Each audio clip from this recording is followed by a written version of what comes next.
Hello প্রিয় বন্ধুরা, good afternoon. তোমরা সবাই কেমন আছো? আশা করছি তোমরা সবাই অনেক অনেক ভালো আছো, সুস্থ আছো। তো আমিও অনেক ভালো আছি, সুস্থ আছি। তো দেখতে পাচ্ছ আমি আজকে আম মাখা করব। তো প্রচণ্ড পরিমাণে গরম পড়েছে। জানি না বন্ধুরা তোমাদের ওইখানে কেমন গরম পড়েছে।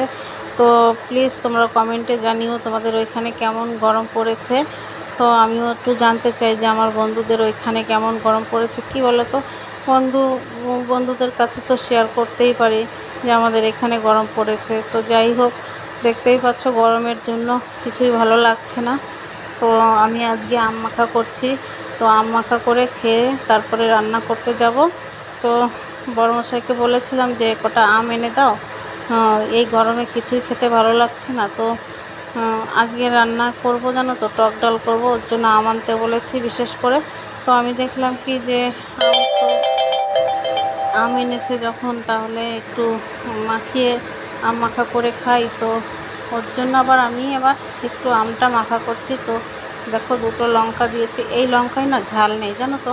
তো ঝাল নেই যার কারণে তো কি করব, মেয়েটাকে বলেছি আর একটা লঙ্কা দে। তো মেয়েটা বলছে ওই দুটোই আগে মাখাও না, তারপরে দেখো যদি ঝাল না হয় তারপরে এনে দেবো ওখানে। ঠিক আছে, তোরা তো খাবি, আমি আমার খাবারটা আমি ভাবছি না, আমি তোদেরটাই ভাবছি। তো যাই হোক, দেখো আমি ঘরে কাসুন্দি পেতেছি। তো কিভাবে পেতেছি জানো তো, মানে পাতিনি, মানে নিজে এইটুকু করেছি।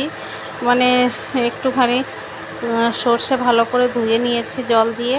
ধুয়ে নেওয়ার পরে একটুখানি গরম জলে ফুটিয়ে নিয়েছি। ফুটিয়ে নেওয়ার পরে মিক্সিং জারে গরম জল আর হচ্ছে সর্ষেটা দিয়ে দিয়েছি। ফুটিয়ে নেওয়া যে সর্ষে, ওইটা দিয়েছি। আর একটুখানি গরম জল দিয়েছি, আর একটুখানি হলুদ গুঁড়ো দিয়ে তারপরে মিক্সিং জারে ব্লেন্ড করে নিয়েছি। নেওয়ার পরে তারপরে দেখো আমি আমটাকে মাখিয়ে নিচ্ছি। তো এত পরিমাণে ঝাঁজ হয়েছে না, আমার চোখ মুখ মানে নাকের তালুমালো সব জ্বলে যাচ্ছে। তো দেখতে পাচ্ছ একটু টকটা বেশি আছে আমটায়, ওর জন্য আমি এবার একটু চিনি অ্যাড করে নিলাম। তো চিনি দিলে টেস্টটা বেশি হবে ভালো। তো দেখতেই পাচ্ছ এবার সুন্দর হয়েছে চিনি দেওয়ার পরে। তো আমি আর একটু কাসুন্দি দিয়ে দিলাম।